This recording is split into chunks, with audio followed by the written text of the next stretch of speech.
Welcome everyone to the Q&A session for our upcoming course, Redvelations, the 7-week journey to remember your soul's truth, reclaim your sovereignty, and rejoin the Trinity of true love.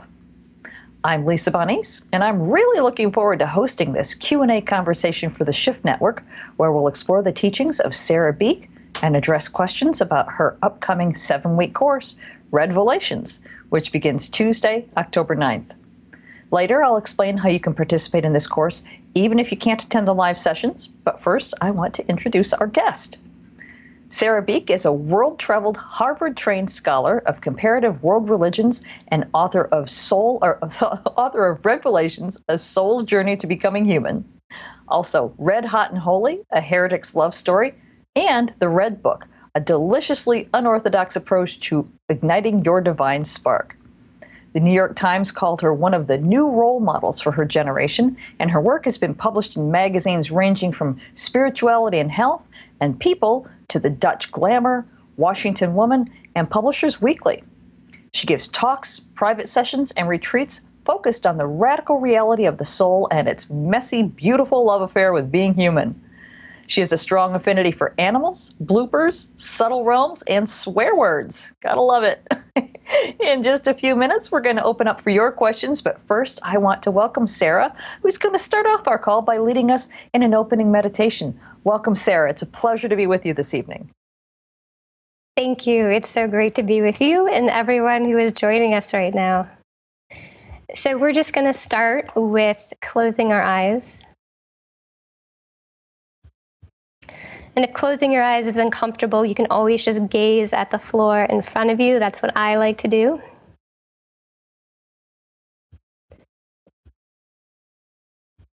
And we're just going to sink even more into our bodies.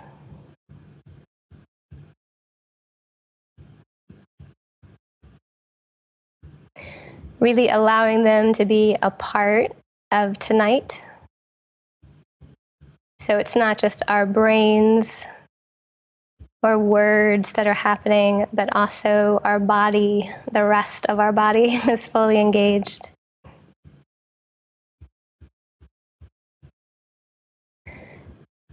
So just feeling our bodies.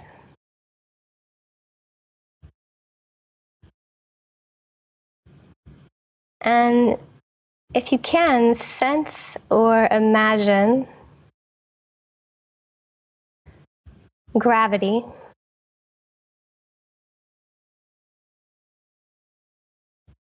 And see if you can sense or imagine how it is pulling you more into your skin, like pulling your body down into the earth.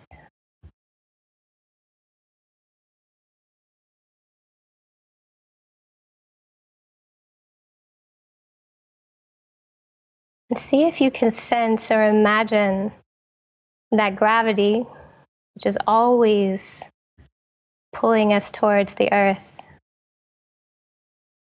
is actually the earth's own longing for us, for our human body to be close to her earthly body. And just allow your body to be pulled into the earth's embrace in this way.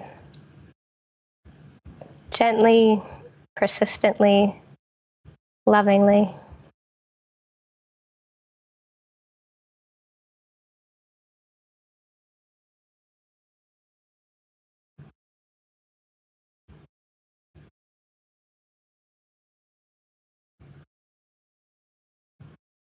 And you can just see if you notice any changes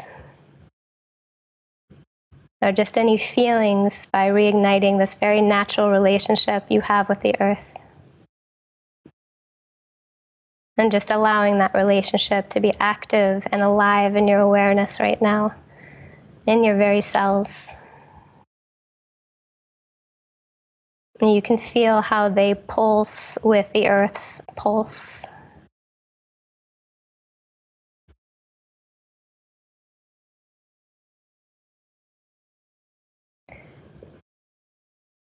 And then while allowing the earth to hold you and ground you and support you, see if you can sense or imagine the force of the sun.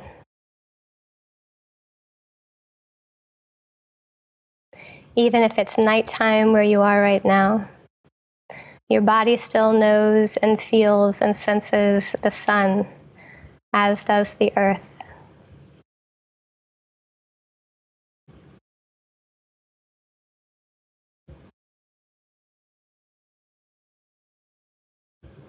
And just like we are naturally recognizing a physical manifestation of the divine feminine in the earth, we can also, if it feels right, allow ourselves to recognize a physical manifestation of the divine masculine in the sun right now, but in our body, not in our head. Allow your body to respond.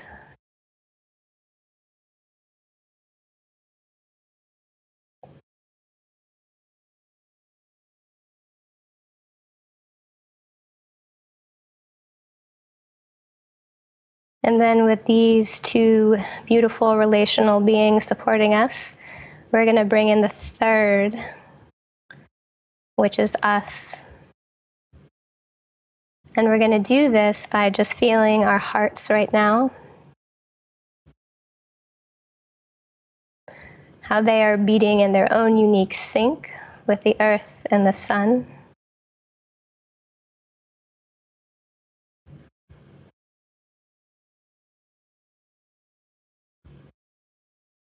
And with our hearts, we are going to invite our divine soul forward more into our awareness and into our body and into this intimate relationship we have with the divine masculine and the divine feminine, and that those two have with us. You don't have to understand or think about it or even believe in it. You can just allow your human heart to respond naturally to your soul, to the earth, to the sun.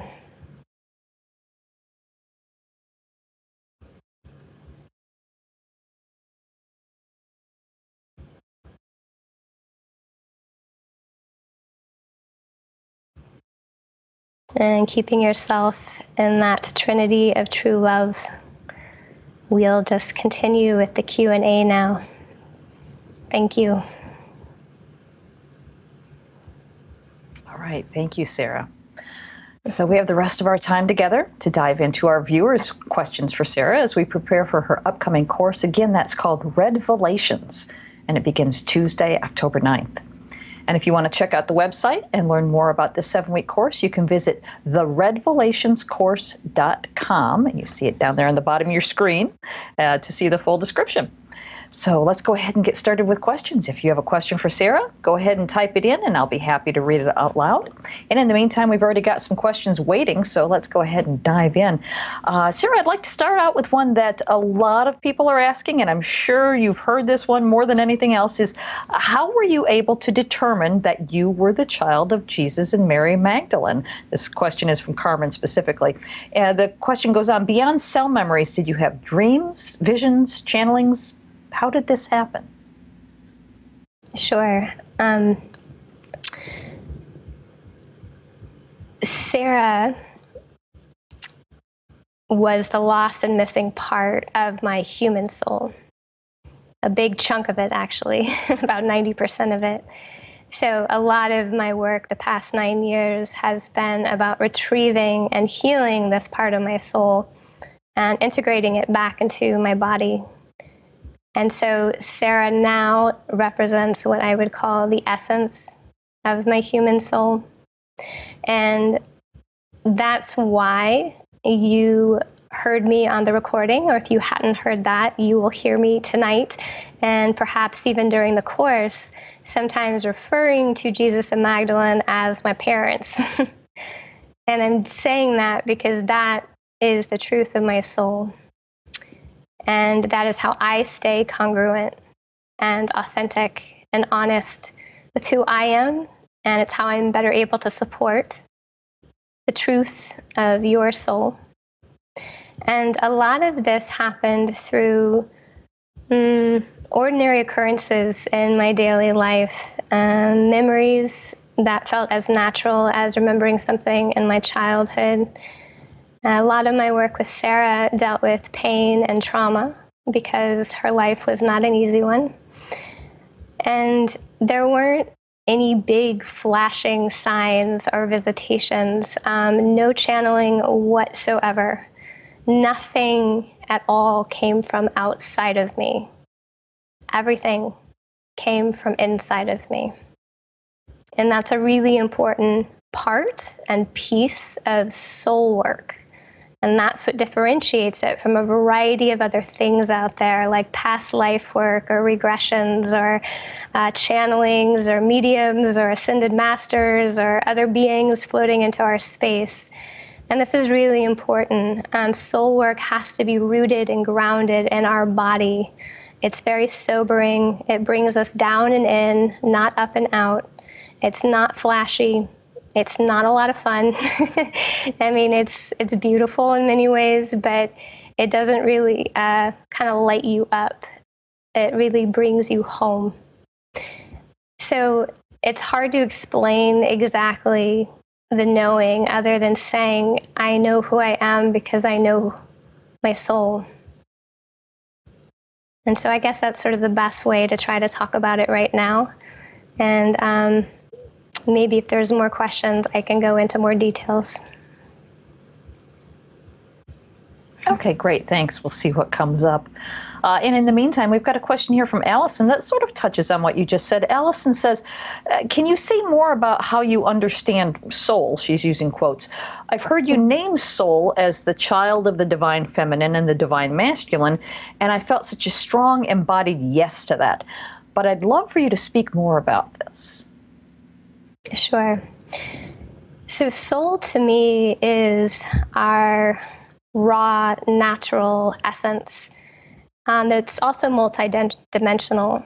So the divine soul to me, which is just a label, but for me, that's the part of us that is infinite. It's never been created. It's always existed, and it will always exist, but it is currently visiting this particular universe.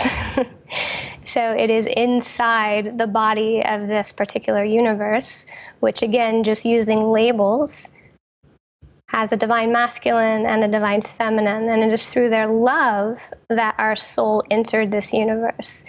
But this universe did not necessarily create the essence of who we are because we've always existed through my soul's perspective. And then the soul is multidimensional, like I mentioned, so there's also what we could call the human soul, which is the part of us that has incarnated over and over again, or tried to, in different bodies and gone through tremendous amount of experiences all over this universe and all over this planet. So a lot of my work is first reconnecting with the divine soul in order to help work with the human soul. And so during the course, that's what we're really going to be focusing on, is this reconnection with the divine soul, because it's the part of us that is our inner guidance, it's our source of sovereignty, it's our spiritual authority, it's our best friend, it's our beloved. It knows us better than anything or anyone else. And it also knows all about itself. So it knows when it's fragmented, it knows what shadows to work with, what wounds to dive into, which ones to stand back from for a bit. It knows how we unfold organically. So the course is mostly going to be focused on the reconnection of the divine soul, but that again is in order to work with all the other parts of us, including the human soul. And a lot of this again are words. And then I don't want these just to become stuck ideas. What I really love is the experiential, for you to have the experience of your own soul and come up with your own definition, to maintain your own sovereignty throughout this entire course in your life. Okay, thank you for that. Let's go to another, what is becoming a frequently asked question. A lot of people are asking, for example, Susan saying, please tell us more about Jesus and Mary Magdalene and their daughter Sera and the history that we've never heard. So a lot of people are basically asking for you to tell us more. We want to know. Mm-hmm. Yeah, so I think this is something that every body, your body, knows, that Jesus and Magdalene were in love, deeply, rawly, honestly. It was very human. It wasn't this sort of lights show that some of the New Age might be depicting it as. It was imperfect and it was real, and that was necessary. And their love created a child. And their child, Sera, how do we say this? Had a rough life, had a rough going at it. And that's something I really share in my book, Redvelations, is my story, is what happened. And I guess for me, what's really important, and again, sort of the difference between me focusing on the soul work, is that my memories and my felt bodily heart soul knowing has never been about these details, like who said what and what happened when, and I know that is so exciting and interesting for a lot of people. But my soul work has always been about incarnating the soul and true love.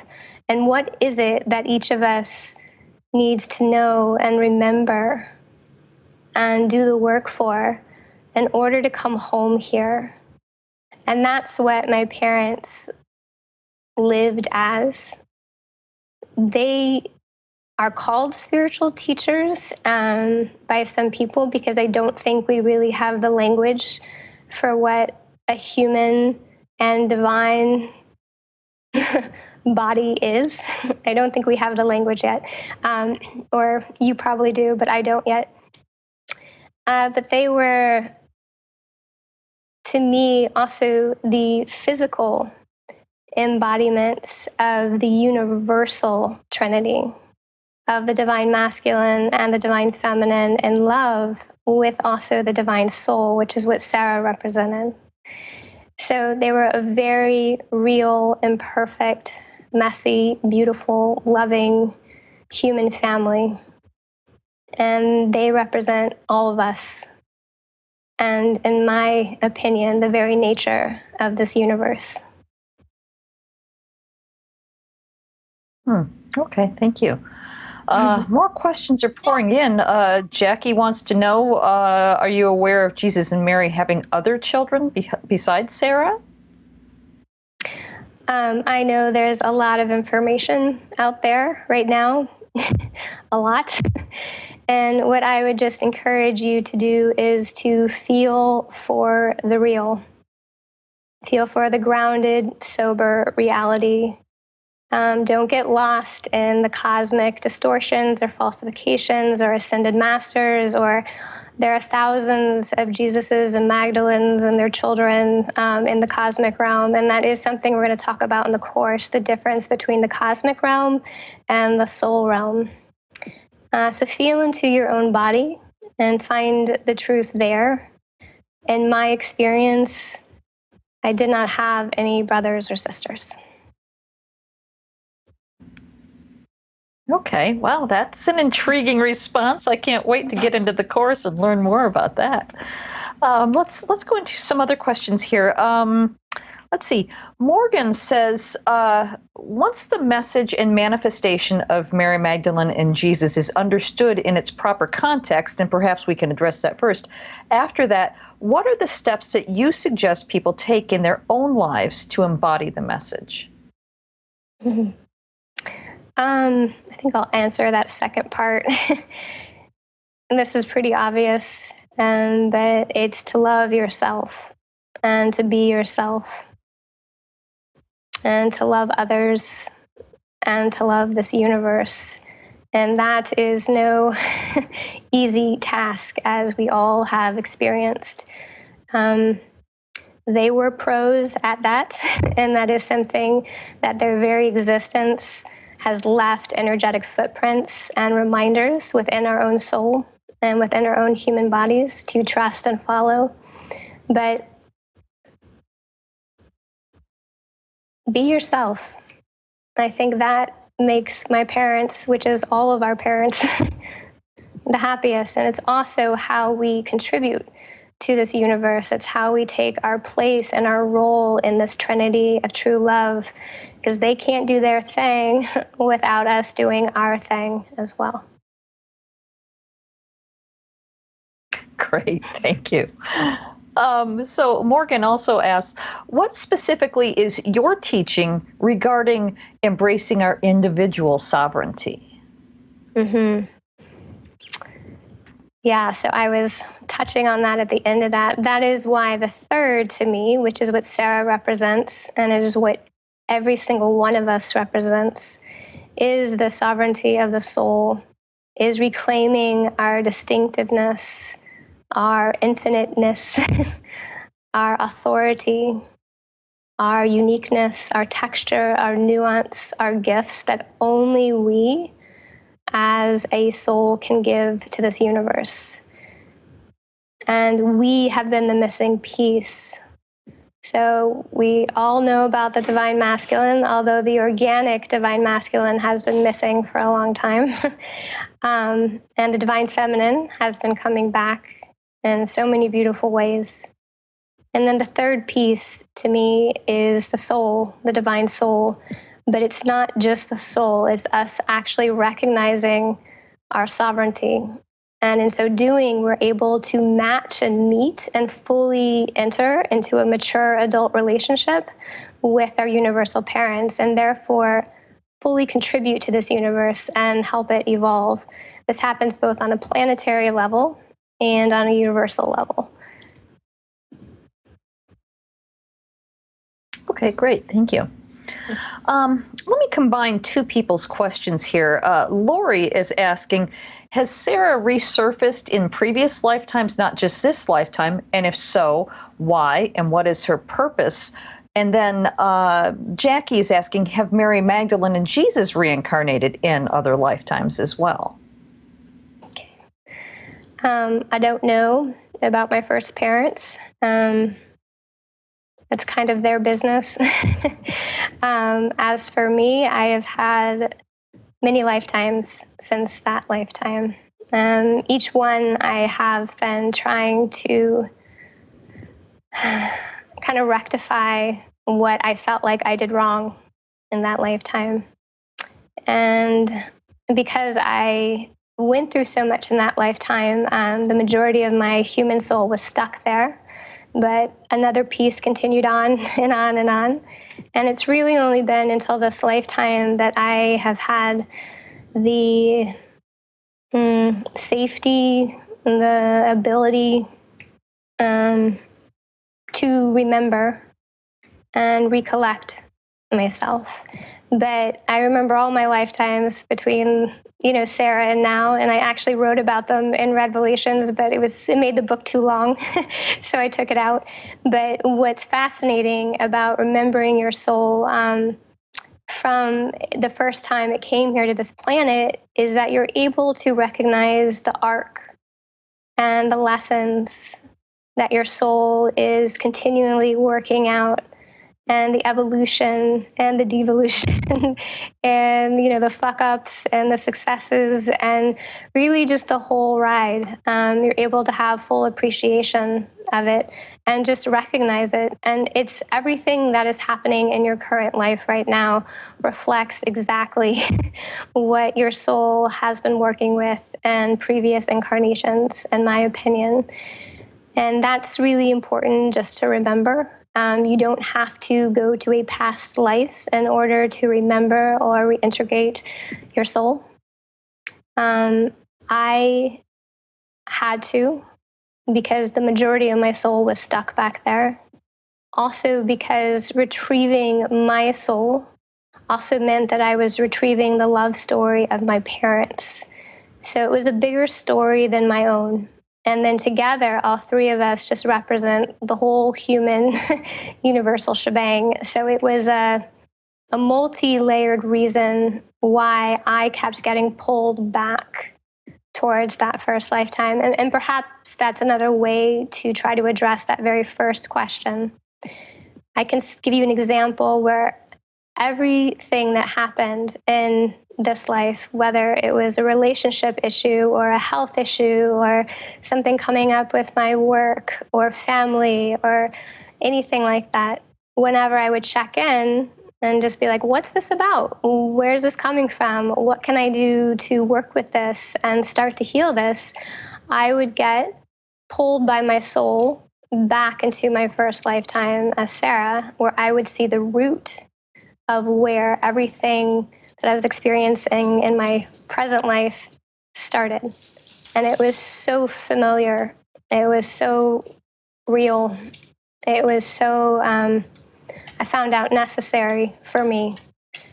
And so I just want to say, you got it all going on right now. And we're all in this messy, crazy thing together. All right, great. Thank you. Let's go to a question here from Emma, who says, how do you tell the difference between organic and synthetic spirituality? Mm-hmm. Sure. That is something that we feel in our body and in our heart, and our soul really is the navigation for that. It's something, again, I want to caution us getting too mental about, or if I say something being like, aha, that thing's synthetic, then you really want to start just gauging how things feel in your body. But for me, organic is something that feels very natural. It's human and divine. It's real. It's honest. It's wild. Synthetic tends to bypass the soul, dismiss the human body, directly or indirectly diminish our humanity. It can often focus a lot on perfection, enlightenment, all is one, bliss. These type of things that are thrown around so often in the spirituality arena. Organic is like sticking your hand in the soil and feeling the life and getting dirty and realizing that the imperfection is the most holy thing about us and about here. And organic reinforces our sovereignty continuously. Anything organic is going to keep pointing back at you and saying, what is it that you know? What is it that you feel? What is your truth? So that's some of what I consider organic and synthetic. But again, this is an individual feeling-based awareness. Okay, makes sense. Thank you. And if you're just joining us, we're here with Sera Beak, learning about her upcoming course, Redvelations, which begins on Tuesday, October 9th. And you can log on to theredvelationscourse.com. Look at the bottom of the screen there. You'll be able to read that for all the details and to register. So let's go ahead and get back into questions. We've got them pouring in here. We've got a question from another Sera who says, can you tell us about your red lady? Sure. So my red lady is the name that I call my divine soul. And so my divine soul started, poking me, tapping me on the shoulder through signs, synchronicities, dreams, bodily feelings, my entire life. But it really amped up 9 years ago.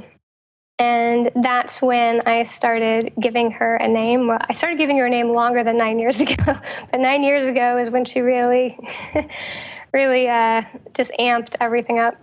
And because the color and the energy of red was always associated with her and this feeling of her. That's why I named her the Red Lady, or my Red Lady. So she's the name for my divine soul. And you could say that Sera is the name of my human soul, although they are both part of the same soul. Okay, thank you for that. That's a great explanation. I just lost the question I was about to ask. There's a couple people asking, Peggy, for example, is asking, how old was Sera when the crucifixion happened? And other people were asking, was she even born yet at that time? Sure. Nope. I was in the womb about between 3 months and 4 months. So hence part of the trauma and the intensity. That's when I lost my soul due to what happened and what I was feeling, and it was too much. It was way too much. Yeah. So I wasn't born yet, but I was fully aware, as all fetuses and souls of fetuses are, of what's going on around them. Okay, that makes sense. If you've studied this kind of thing, that makes a lot of sense, that if you're actually in utero while something horrific is happening, there's going to be a disconnect going on. So thank you for that explanation. Let's see. Let's go to a question here from Ashtree, who says, why does it feel so scary to get real with the soul's path? Many reasons, but one that's just popping up is because this world hasn't done a good job of welcoming our realness. Living and speaking and being the truth of who we are has not usually been met with like balloons and like champagne, but usually bonfires and lynchings and you name it. We have all been through it over and over again. So that's some of the reason that I think living from the soul and just being ourselves and daring to share our truth and walk our unique path is difficult. We have a history. And even if you don't believe in reincarnation or feel that to be truth, there's a collective memory that we all have of when humans share their truth. Things can go awry. But also it demands realness. It demands truth in our present day life. So we don't have a whole lot of places to hide. And I know because I have hidden for a very long time, and I'm an expert hider. And part of my biggest fear is doing this. Is being on Facebook Live and sharing this sort of truth. And the thing is, I know this is true for all of us, whether we're telling the truth in a relationship, at work, to our child, most especially just to ourselves. There's fear there of what's going to change, if we are going to lose people, if people are going to laugh at us, if they are going to turn away, if we're going to lose everything. But that to me is part of the soul path, is that it helps build a stamina of choosing ourselves, because so many of us have been fragmented and away from ourselves for so long. And so usually what happens is the craving to know who we are and to be who we are outweighs the fear of what is going to happen when we actually do that. And there's more and more and more of us that are sharing our truth, as crazy as it might sound, because we are not willing to betray our soul any longer. And knowing that we're not alone, that there are others who have gone before us who have done this. There are others that are right next to us that are doing the same. And each time we take another step on our soul's unique path, we're also creating wider energetic pathways for those that come behind us to take these steps easier as well. So we're all doing it together. It's scary as shit, but you're not alone. All right, thank you. Let's go to a question here from Leah. I share your love for swearing, by the way. So Leah says, how can swearing be a language of our soul? My soul speaks like this. Yeah, swear words and soul work go hand in hand for me. I understand in the spiritual environments and community, swear words aren't always used. But for me, there's a big difference at times between being spiritual and being soulful. And I am interested in being soulful, which means being real, being myself, and letting shit fly when it needs to. All right, I'm right with you there. Let's go to a question here from, let's see. This is from Melissa. It says, is it accurate to assume that most of us have lost parts of our soul along the way? And do lost souls ever reintegrate? Yes, and yes. Through my soul's perspective, we have been through quite a journey, quite a ride, and many different things that have caused us to fragment into many, many, many different pieces. And this is also the time that many of us are feeling the real natural impulse to start recollecting all of our pieces and reintegrating. This is also sort of collapsing, past, present, and future, so we become more integrated and whole as we are now.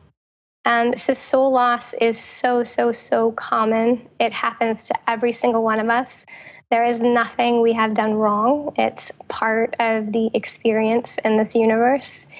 And if you are watching this, you are probably curious about or interested in or feeling that natural impulse that now might be the time to start recollecting yourself, or at least doing it with awareness.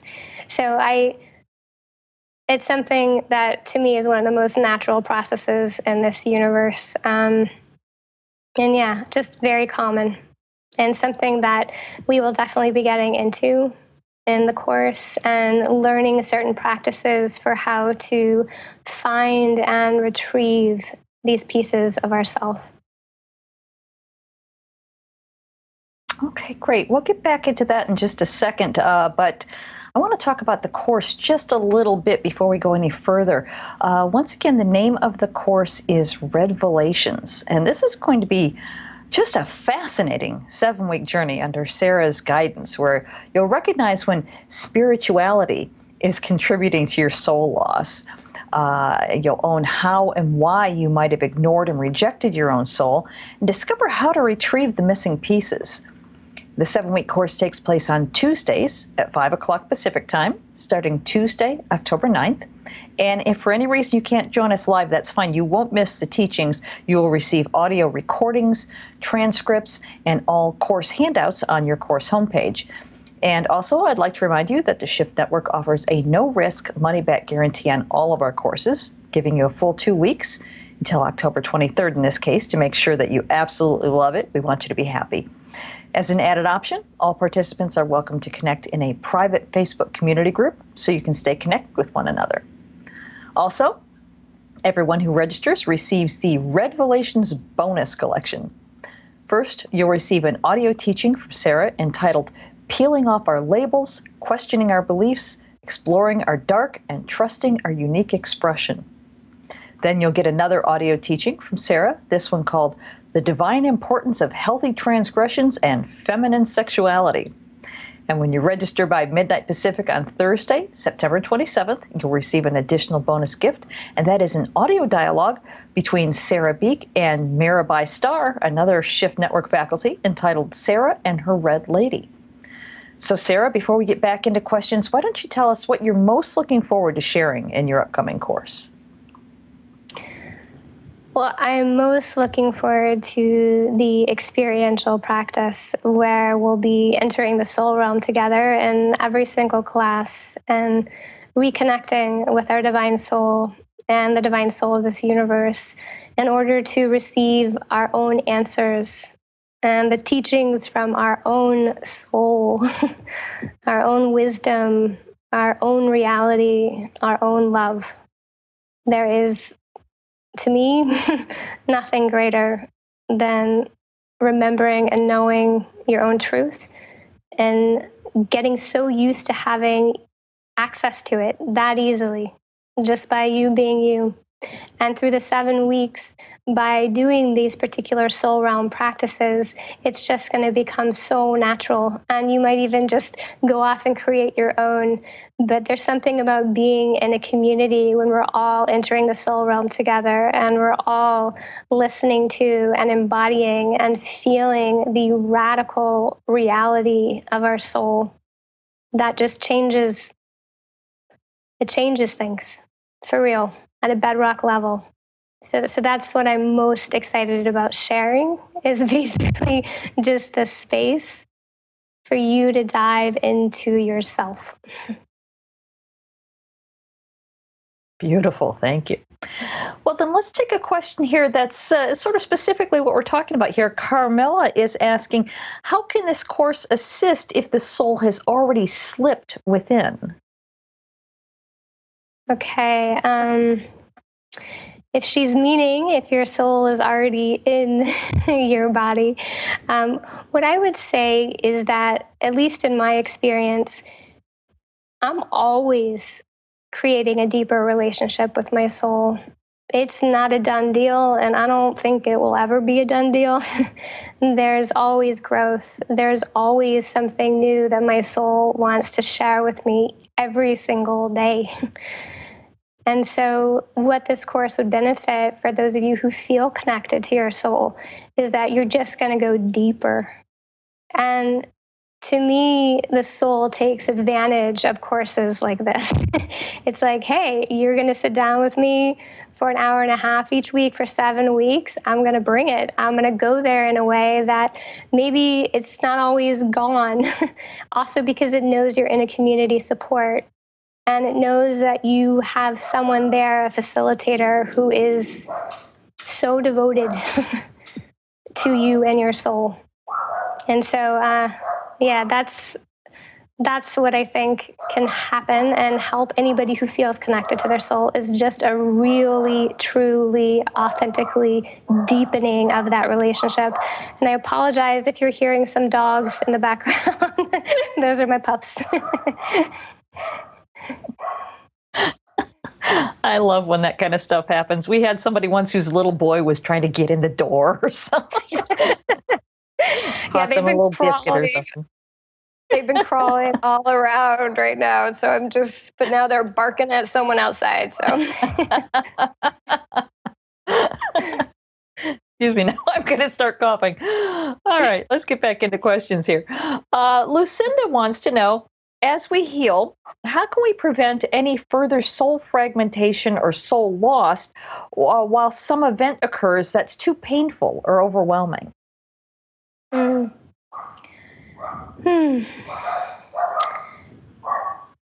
don't always know if we're supposed to prevent it. I do know that by rebuilding our soul's muscles and our sovereignty and our body's awareness, we become better and better able at holding our soul with us, or our soul staying with us when an intense event happens that it's just too much for us to process. But the beautiful thing is that we all have the natural ability to retrieve a soul.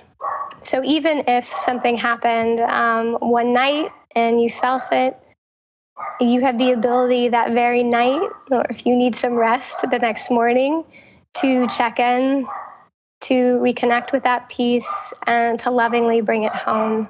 So it's a practice, and it's dynamic, and it's evolving. And soul work to me is never sort of a finished, polished piece where we're just so fully ourselves that nothing will ever happen again. I think there's this beautiful dance that embraces both our humanity and our divinity. Okay, thank you for that. Let's go to a question here from Lorena, who says, how can I start to reunite all the pieces of my divine soul? I started to remember my other lives just 2 weeks ago.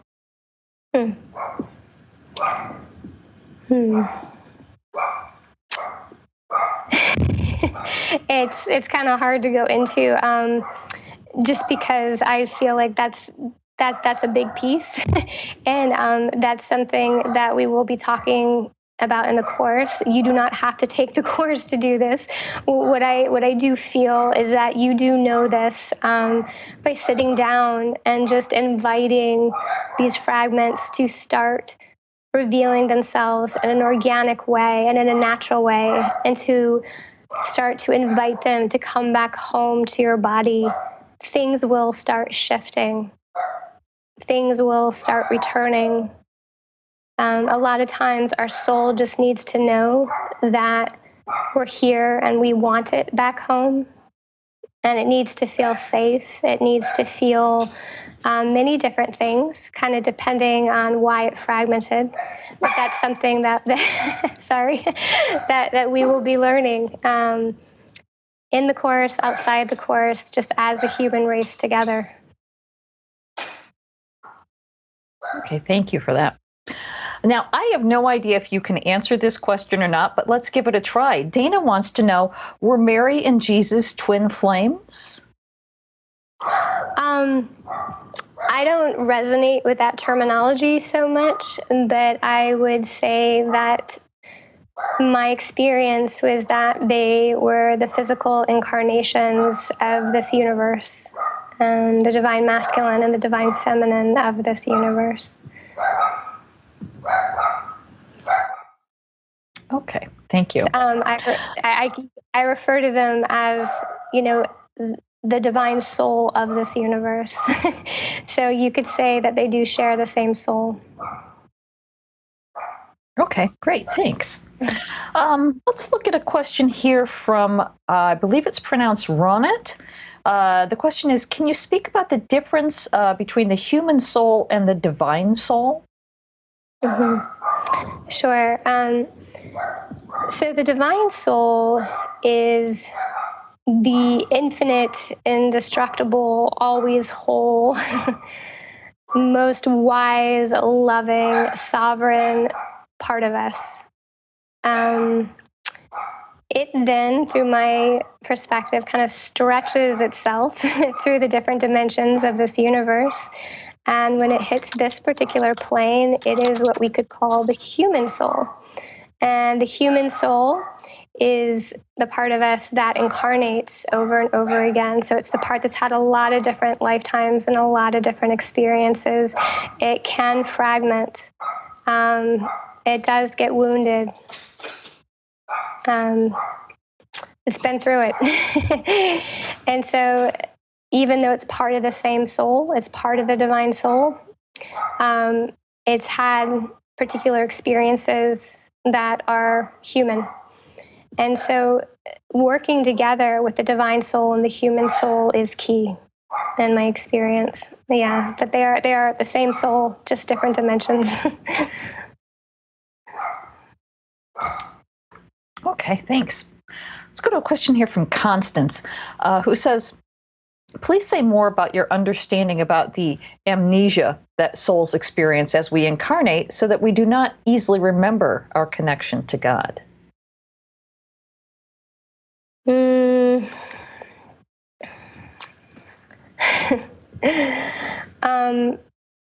I think, like everything, amnesia serves a purpose. I also think its purpose is limited, and that organically it is important for us to remember in our own timing when it is right and appropriate. And so I don't totally buy into the amnesia being some I don't know, sort of magical divine thing that happens. Again, I think like everything, it serves a sacred purpose from one dimension. But myself and my family, it's very important, the remembering, the daring to remember, and realizing that it's not that difficult. It doesn't take an outside person. It's something that we have a natural ability to do. And it's something that when the time is right, it's going to start to happen naturally. And yeah, sorry, it's kind of a tricky one for me. Yeah, well, I wasn't sure if that would be a question you could field or not, but gave it a try.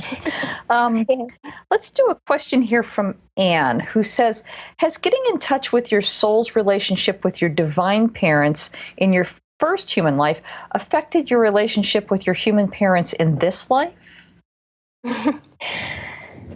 Yeah, my human parents in this life are so awesome and supportive, and I had to tell them because my book Redvelations, it came out this past May, and so last summer, a year ago, I knew I needed to tell my parents, sorry, my human parents in this life, what the book was about.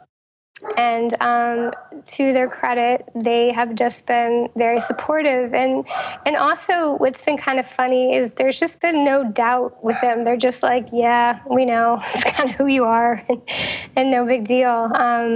They make jokes, sort of like what to tell their church group because they are Episcopal, but they have been nothing but supportive, which is really extraordinary. I was terrified to tell them, like absolutely shitstorm terrified, but their response and how they've been has been really amazing. And I think, I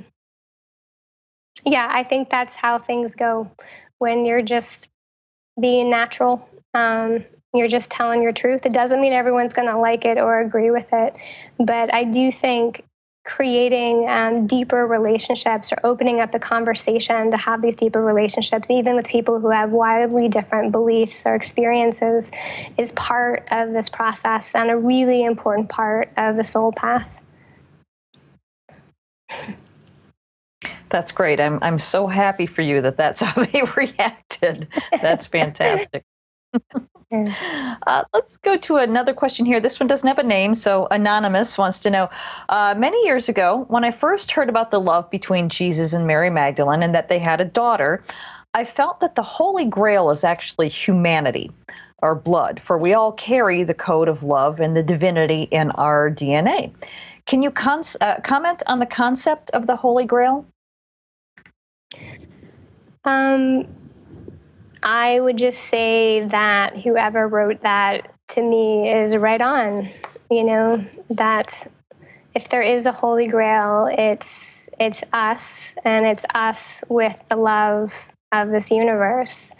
It's that intimate relationship, and that we are the missing pieces. Just like Sera has been missing in history, so has each of our divine sovereign souls. And so bringing us all together and embodying this, to me, is how we incarnate this true love. It's how we root it, not just in our bodies, but into the soil of this earth. Sorry. Wow. Well, looking at the clock, this has just been a fascinating conversations, including the dogs. I want to thank our viewers for being with us today and for all of your questions. Once again, Redvelations starts Tuesday, October 9th. And again, you can visit the redvelationscourse.com to learn more and to register. So, Sera, before we let you go to take care of your critters, do you have any final words for our viewers? I said this at the end of the recording, but it's just to trust yourself and pay attention to signs and synchronicities and dreams and your bodily feelings about this course. Your soul does know if it is right for you to take or not. And I would be really honored to be with you and your soul during these 7 weeks. All right. Well, thank you again, Sera. It's just been delightful talking with you this evening. Thank you. It's been so awesome being with you. Thanks for all your help. And for everyone who's here on live, just thank you. Great. Well, once again, thank you to everyone who joined us today. On behalf of all of us at the Shift Network, I wish you well and look forward to having you on this course or perhaps another one in the future. Have a great night, everyone.